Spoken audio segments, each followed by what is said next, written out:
Hello मेरे प्यारे दोस्तों, कैसे हैं आप सभी। उम्मीद करता हूँ आप सभी बहुत अच्छे होंगे। तो दोस्तों आज के इस वीडियो में हम लोग, जैसा कि आप लोग देख रहे हैं कि चैप्टर 2 यानी कि लेसन 2 आज हम लोग स्टार्ट करने वाले हैं, जिसका नाम है बहुपद। और दोस्तों आज मैं आप लोग को इस वीडियो में इस चैप्टर से रिलेटेड जितने भी बेसिक नॉलेज है, यानी कि बेसिक नॉलेज जिसको आप लोग बेसिक कंसेप्ट भी बोल सकते हैं, वो सारे मैं आप लोग को बताऊंगा, ताकि जो है आप लोग को एक्सरसाइज करने में यानी कि प्रश्नावली सॉल्व करने में कोई भी दिक्कत ना हो। अगर आप लोग समझ जाते हैं कि बहुपद का मतलब क्या होता है, रैखिक बहुपद का मतलब क्या होता है, ये सब अगर आप लोग अच्छे से समझ जाते हो ना, तो आप लोग को एक्सरसाइज बनाने में कोई प्रॉब्लम नहीं होगा। इसीलिए दोस्तों आप लोग जो है वीडियो को लास्ट तक देखिएगा, ताकि आप लोग को आज बेसिक नॉलेज भर भर के आप लोग को दिमाग में चले जाए, ठीक है। ताकि आप लोग को अब अगले दिन से जो वीडियो आएगा वो एक्सरसाइज में कोई भी दिक्कत नहीं होगा, ठीक है। तो आज आप लोग क्या करना है, वीडियो को लास्ट तक देखना है। एंड चैनल पे पहली बार आए हो तो चैनल को भी सब्सक्राइब कर लेना, ताकि आप लोग को समय समय पर मेरा नोटिफिकेशन वीडियो का मिलता रहे। और वीडियो को लाइक करना नहीं भूलिएगा। चलिए दोस्तों आज के प्यारे से वीडियो को शुरू करते हैं।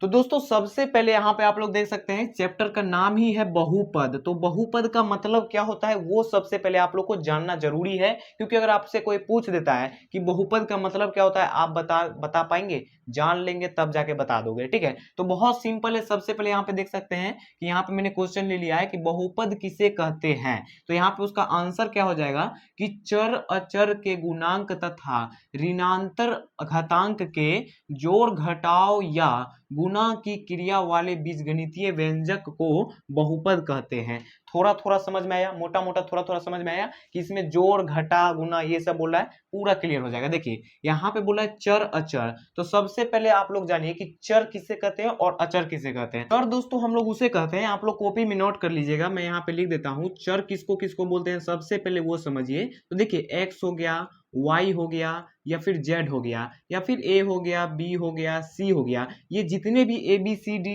ये सब है ना, इसको चर बोलते हैं। क्लियर। अब अचर किसको बोलते हैं, अचर भी तो जानना जरूरी है ना। तो अचर उसको बोलते हैं जैसे कि यहाँ पे नंबर हो गया, नंबर जैसे कि यहाँ पे 1 से लेके 100 तक, या फिर कितना भी बड़ा नंबर हो जाए, जैसे कि कोई भी नंबर हो 1 2 3 4 5, यानी कि डॉट डॉट डॉट जितना भी आगे नंबर है, ये सब अचर संख्या होते हैं। क्लियर हो गया कि चर किसे बोलते हैं और अचर अचर किसे बोलते हैं। अब देखिए यहाँ पे बोल रहा है कि चर अचर के गुणांक, गुणांक का मतलब समझते हैं ना, गुना कर देना। तो चर अचर के गुणांक तथा ऋणांतर घातांक, ऋणांतर का मतलब आप लोग समझते हैं घटा, ऋणांतर का मतलब होता है घटाना, यानी कि घटा कर देना।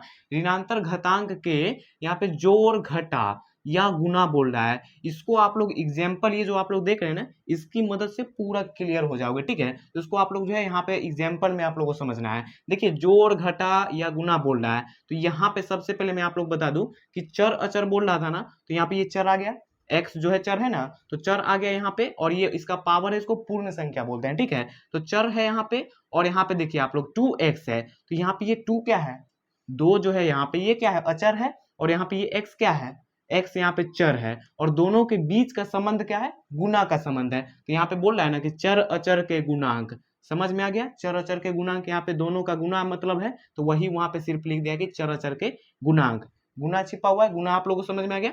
अब ये आगे यहाँ पे देखिए ऋणांतर घातांक के जोड़ घटाव या गुना। जोड़ देखिए यहाँ पे आप लोग को जोड़ दिखाई दे रहा है, घटाव दिखाई दे रहा है, और इन दोनों के बीच में गुना छिपा हुआ है। 2 गुना एक्स किया होगा, 2 गुना एक्स, तब जाके ना 2x आया होगा, तो यहाँ पे गुना छिपा हुआ रहता है। तो जोड़ घटा गुना सब आप लोग को दिख गया कि नहीं। तो यहाँ पे जोड़ घटा गुना क्लियर हो गया कि यहाँ पे जो आप लोग बहुपद देख रहे हैं, ये जो बहुपद है इसमें जोड़ घटा गुना सब दिख गया। अब के यहाँ पे गुना की क्रिया वाले बीज गणितीय व्यंजक को बहुपद कहते हैं, यानी कि ये जो बहुपद है ना, इसी को हम लोग बोलते हैं बीज गणितीय व्यंजक बहुपद। क्लियर हो गया। अब यहाँ पे देखिए, यहाँ पर भी वही समस्या है कि 2 है, बीच में गुना छिपा हुआ है, फिर x है, फिर गुना है, फिर यहाँ पे y है, तो गुना इसमें भी है, फिर यहाँ पे घटा है, फिर यहाँ पे जोड़ है। तो यहाँ पे वही ना लिखा है कि जोड़ घटा गुना की क्रिया वाले बीज गणितीय व्यंजक को बहुपद कहते हैं। क्लियर हो गया, इतना क्लियर हो गया ना। अब यहाँ पे देखिए नेक्स्ट यहाँ पे क्वेश्चन क्या है कि बहुपद के कितने प्रकार होते हैं, ये भी जानना बहुत इंपॉर्टेंट है, 110% इंपॉर्टेंट है। देखिए बहुपद के कितने होते हैं प्रकार, जो है उसको 3 प्रकार होते हैं। कितने प्रकार होते हैं, 3। कौन कौन, तो यहाँ पे देखिए रैखिक बहुपद होता है पहला, दूसरा होता है हमारे पास द्विघात बहुपद, और तीसरा होता है त्रिघात बहुपद। और ये तीनों जो है इसको हम लोग डिटेल से समझते हैं, ठीक है, ताकि आप लोगों को कोई पूछ दे कि कोई समीकरण दे दे, मान के चलिए यही समीकरण दे दिया, पूछ दे कि ये कौन सा बहुपद है, तो आप लोग बता पाएंगे? अभी जान लोगे तो बता देंगे, ठीक है। तो इसीलिए आप लोग जो है इसको मैं साफ करके लिखता हूं, आप लोग वीडियो में बने रहिएगा। तो आइए दोस्तों, यहाँ पे आप लोग देख रहे हैं कि मैंने लिख लिया है तीनों बहुपद के जो प्रकार होते हैं उसको डिटेल में लिख लिया ताकि आप लोग को अच्छे से समझ में आ जाए। देखिए पहला जो हमारा है वो है रैखिक बहुपद। तो रैखिक बहुपद किसे कहते हैं वो समझिए। तो देखिए रैखिक बहुपद जो है हम लोग किसे कहते हैं,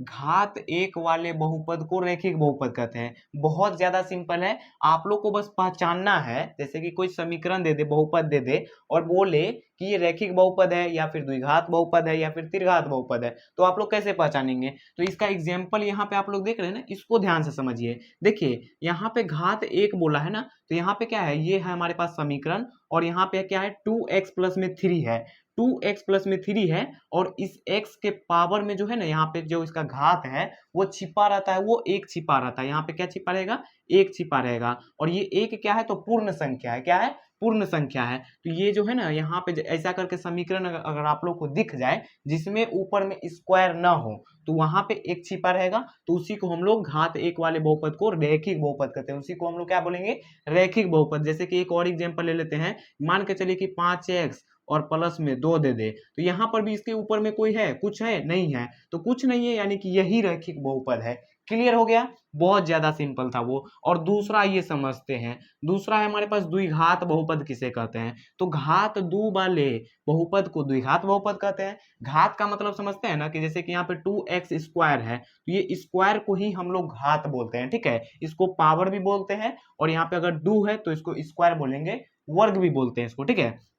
तो यहाँ पे देखिए कि ये 2x स्क्वायर है, यहाँ पे आप लोग को 2 नजर आ रहा है, यहाँ पे इसका पावर क्या है, 2 है, तो इसको यहाँ पे घात है, मतलब इसको स्क्वायर भी बोल सकते हैं, घात भी बोल सकते हैं, पावर भी बोल सकते हैं। तो यहाँ पे क्या है कि घात 2 वाले बहुपद को द्विघात बहुपद कहते हैं। तो ऐसा समीकरण दे दिया जाए और आप लोग को पूछे कि इसमें से बताइए कि आप लोग को ये है द्विघात बहुपद की ई है, तो इसमें एक है ना भैया छिपा हुआ, तो ये तो रैखिक बहुपद हो गया। इसमें 2 नजर आ रहा है यहाँ पे, तो यही हो गया द्विघात बहुपद। पूरा सिंपल था। अब यहाँ पे आइए तीसरा समझ जाते हैं, त्रिघात। इसमें भी वही फंडा है, यहाँ पे देख सकते हैं कि त्रिघात, त्रिघात बहुपद किसे कहते हैं, तो 3 घात वाले बहुपद को त्रिघात बहुपद कहते हैं। जैसे कोई समीकरण दे दे, मान लीजिए कि यहाँ पे आप लोग समझाने के लिए मैं एग्जांपल लिया हूँ कि 5x3, ये जो आप लोग देख रहे हैं यहाँ पे ये 3 है, इसको क्यू बोलते हैं, तो ये क्यू भी बोलेंगे, इसको घात भी बोलेंगे, ठीक है। तो यहाँ पे ये 3 है तो 3 का मतलब त्रिघात बहुपद, 2 है तो द्विघात बहुपद और कुछ भी नहीं है तो रैखिक बहुपद। क्लियर हो गया। अब यहाँ पे देखिए कि मान चलिए समीकरण आप लोग को दे दे कि यहाँ पे 5x³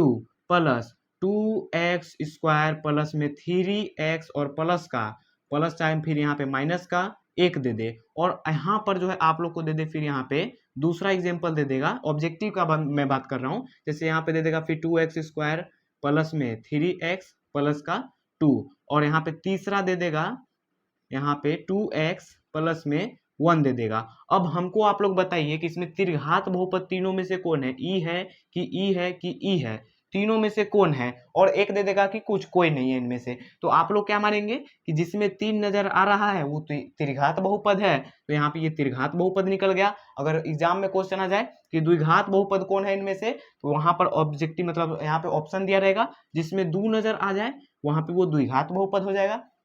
पूछ दे कि रैखिक बहुपद कौन है, तो यहाँ पे जिसमें कुछ नजर नहीं आए, मतलब कि कोई घात नजर नहीं आता है, वही रैखिक बहुपद होता है। इतना सारा क्लियर हो गया दोस्तों। उम्मीद करता हूँ कि आप लोग को ये सारे अच्छे से दिमाग में समझ में आ गया होगा। आइए अब हम लोग जो है कुछ इंपॉर्टेंट फॉर्मूला ले लेते हैं, ज्यादा नहीं 4-5 फॉर्मूला है, बस आप लोग को याद कर लेना है, नोट कर लीजिएगा और याद कर लीजिएगा, ताकि आप लोग जो है ना प्रश्नावली बनाइएगा जब क्वेश्चन, तो कोई भी दिक्कत ना हो। आइए आप लोग को मैं दिखाता हूँ, आप लोग वीडियो में बने रहिए। तो आइए दोस्तों, यहाँ पे मैंने फॉर्मूला ले लिया है और ज्यादा फॉर्मूला नहीं, बस 2-3 फॉर्मूला है, इंपॉर्टेंट बहुत है, इसी को आप लोग को अच्छे से याद कर लेना है। तो आप लोग यहाँ पे देख सकते हैं कि पहला फॉर्मूला है हमारे पास कि द्विघात बहुपद का सूत्र क्या होता है। द्विघात बहुपद का सूत्र आप लोग को अच्छे से याद करना होगा, क्योंकि इस पे बहुत सारे क्वेश्चन बनते हैं, ठीक है। तो यहाँ पे देखिए उसका सूत्र होता है एक्स स्क्वायर माइनस में, यहाँ पे ना एक्स स्क्वायर माइनस में, यहाँ पे इसको जो ना ये घिरा हुआ है इसको ब्रैकेट बोलते हैं, यानी कि एक्स स्क्वायर माइनस यहाँ पे हो जाएगा अल्फा प्लस बीटा, ये जो ऐसे करके आप लोग देख रहे हैं सिंबल, इसको हम लोग बोलते हैं अल्फा। ऐसे करके जो होता है ना, इसको अल्फा बोलते हैं। तो यही हो गया अल्फा। अल्फा का चिन्ह आप लोग जानते हैं ना, कि जहां पे ऐसे नजर आ जाए वो अल्फा हो गया। तो यहाँ पे ये है अल्फा, और बीटा यानी कि बी लिखा होगा वहां पे, ठीक है। या फिर अल्फा की जगह कहीं पे कहीं कहीं जो है ना ए भी लिखा हुआ रहता है। तो यहाँ पे ये x square minus alpha plus beta, और ये ब्रैकेट को बोलेंगे हम लोग इनटू, ब्रैकेट को क्या बोलेंगे, इनटू, फिर यहाँ पे x है प्लस में अल्फा इंटू बीटा। ये जो बिंदा देख रहे हैं इसका मतलब होता है गुना। यहाँ पे गुना छिपा हुआ है, ये बिंदा का मतलब क्या हो गया, इन दोनों के बीच में गुना छिपा हुआ है, यानी कि अल्फा इंटू बीटा। तो आप लोग पढ़ने जान के कैसे पढ़ना है आप लोग को, कि कोई पूछ दे द्विघात बहुपद का सूत्र क्या होता है, तो x square minus alpha plus beta into x, फिर प्लस में अल्फा इंटू बीटा। क्लियर हो गया। आइए दूसरा सूत्र को समझते हैं। दूसरा है कि मूलों का योगफल। योगफल का मतलब आप लोग समझते हैं, योगफल का मतलब होता है प्लस, और यहाँ पे गुणनफल का मतलब होता है गुना। योगफल का मतलब हो गया प्लस कर देना, और गुणनफल का मतलब तो सिंपल है, गुना है गौ से गुना और गौ से गुणनफल हो गया। तो ये तो आप लोग सिंपल होगा। तो यहाँ पे देखिए योगफल का मतलब होता है प्लस, जहां पे प्लस चिन्ह है वहां पे योगफल होता है, ठीक है। तो यहाँ पे है मूलों का योगफल, यानी कि अल्फा प्लस में बीटा बराबर फॉर्मूला क्या होता है, यही आप लोग को याद करना है। कि यहाँ पे अल्फा प्लस बीटा बराबर फॉर्मूला क्या होता है, तो माइनस बी बटा में सी होता है। क्या होता है, माइनस बी बटा में सी, आप लोग को ये याद रखना है। और यहाँ पे अगर पूछ दे कि मूलों का गुणनफल पूछ दे, यहाँ पे देखिए ये भी क्वेश्चन आ सकता है कि अल्फा प्लस बीटा बराबर माइनस बी बाई सी होता है। इसको भी आप लोग ऐसे भी याद कर सकते हैं, या फिर मूलों का योगफल जो है माइनस बी बाई सी होता है। ये हो गया हमारा साइंबल, साइंबल के हिसाब से याद करना। और ये डिटेल में कि मूलों का योगफल क्या होता है, minus b by c, alpha plus beta बराबर क्या होता है, minus b by c. Clear हो गया। यहाँ पे है मूलों का गुणनफल। कोई पूछ दे मूलों का गुणनफल बराबर सूत्र क्या होता है, तो सी बाई ए। अगर अल्फा इंटू बीटा पूछ दे तो सी बाई ए। सिंपल है ये सब फॉर्मूला, बस यही सब आप लोग को याद कर लेना है। और एक दो अगर छूटा होगा तो वो हम लोग जब एक्सरसाइज करेंगे तो उसमें मैं ले लूंगा, ठीक है। उम्मीद करता हूँ कि आप लोग को आज ये बेसिक नॉलेज अच्छे से समझ में आ गया होगा। बहुपद चैप्टर के बारे में समझ में आ गया होगा कि क्या क्या इसमें करना है और कौन कौन सा मतलब फॉर्मूला का यूज होगा। सबसे इसमें इंपॉर्टेंट है हमारे पास यही तीनों सबसे इंपॉर्टेंट है। उसके बाद छोटा मोटा फॉर्मूला है एक दो, वो हम लोग जो है एक्सरसाइज करते समय कवर कर लेंगे। तो उम्मीद करता हूँ कि दोस्तों आप लोगों को वीडियो काफी अच्छा लगा होगा और आप लोग अच्छे से देखे होंगे, लास्ट तक देखे होंगे जरूर। तो वीडियो को लाइक जरूर कर दीजिएगा। अगर चैनल पर पहली बार आए तो चैनल को सब्सक्राइब जरूर कर लीजिएगा। तो चलिए दोस्तों मिलते हैं नेक्स्ट वीडियो में, तब तक के लिए बाय बाय दोस्तों।